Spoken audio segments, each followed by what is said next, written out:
everyone, I'm Mind, and LEGO as well as Skybound Entertainment just sent me the first issue of the LEGO Ninjago Garmadon comic. This officially comes out on April 6th, but they let me take a look at it a little bit early. So this video is to give you my spoiler-free review and then talk about the plot a little bit. So don't worry, I'm going to start off spoiler-free at first, and I'll let you know when I get to these spoilers. So this is going to be a little bit different from my magazine reviews. I'm not going to flip through the entire comic for you guys, because unlike the magazines you're buying them for the figure and whatnot too, so I feel okay showing the entire comic, but this is just for the comic, and I don't think LEGO or Skybound would appreciate me opening the thing and flipping through all the pages for you guys.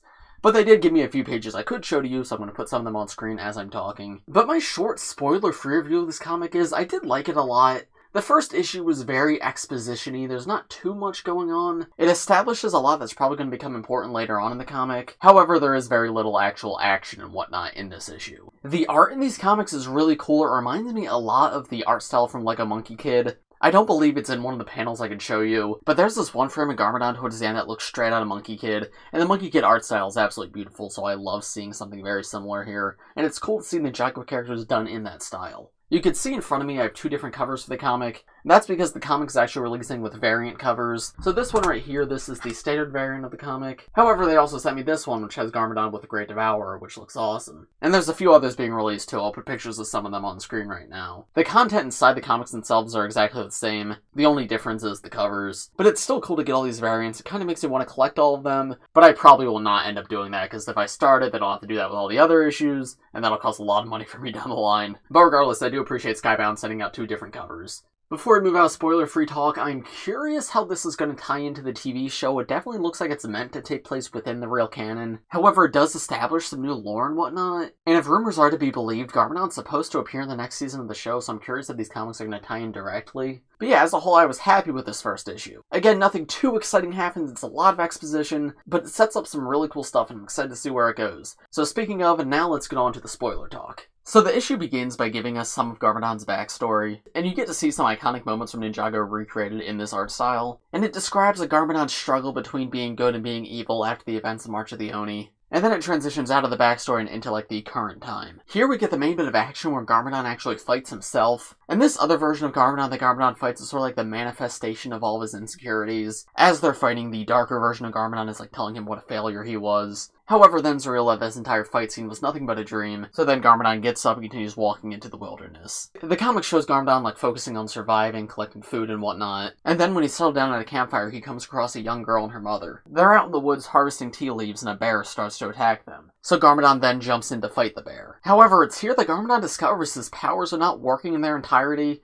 They're not entirely gone, like he can still shoot little blasts, but they're not as strong as they once were. Luckily though, he's still able to defeat the bear. The mother's leg is damaged though, so she's having trouble walking, so Garmadon reluctantly agrees to walk her back to the village given the promise of a nice dinner. Garmadon eventually arrives in Two Moon Village, which is a village run by two new characters called Kenzo and Renzo, and here we discover that the tea leaves that the girl and her mother were harvesting are actually used to create a magical tea. They're called Glimwillow Lilies, and when made into a tea, the tea can actually heighten the powers of an individual, or if the individual does not have any powers, it just heals them.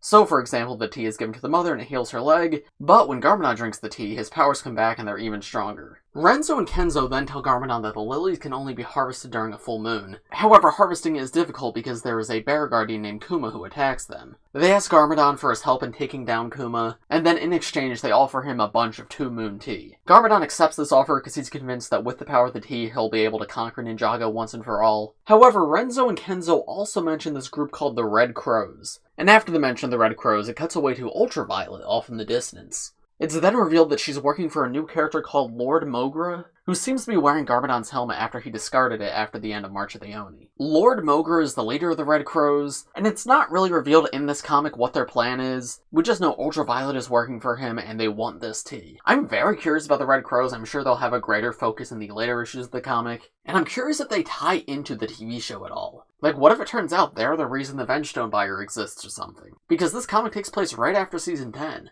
And we didn't hear about the Vengestone Buyer until Season 13. So possibly they could tie in some way, and if so, I think that would be really cool. Yeah, I'm very, very curious to see where this all goes. I do have to say, I wish this comic was a bit longer. It felt very short, Now, I'm not an avid comic reader in general, so this might be commonplace for comics, but it felt like right as I was getting invested, that's when the issue ended. So I'm very much looking forward to the next issue, and I cannot wait to see what's next. And speaking of, the next issue is coming out on May 18th. Well, this one comes out on April 6th. I think I mentioned at the beginning of this video, but in case I didn't yet. This one comes out on April 6th, so tomorrow. And then issue 2 is May 18th. So as a whole, I do think this was a fun start to the comics. I wish there was a bit more action in the start and it wasn't as much exposition, but it just leaves me excited for what's to come. Again, thank you very much to the LEGO Group and to Skybound Entertainment for sending these to me, and I appreciate the variant cover too. That was totally unnecessary, but that's very, very cool to get. Let me know in the comments if you guys plan on picking up this comic, and if you're watching this after it's already out, what do you guys think of the comic? Do you have any theories for future issues or how this is going to tie into the show? As for this video though, I think that's about going to do it. Thanks for watching everybody. If you enjoyed, please press like, subscribe if you're new, and let me know what you thought of this format. How could I improve comic reviews in the future? Because I wasn't exactly sure how to do this without flipping through the entire comic, which I didn't want to do. But yeah, thanks for watching everybody, and I will see you all in the next one.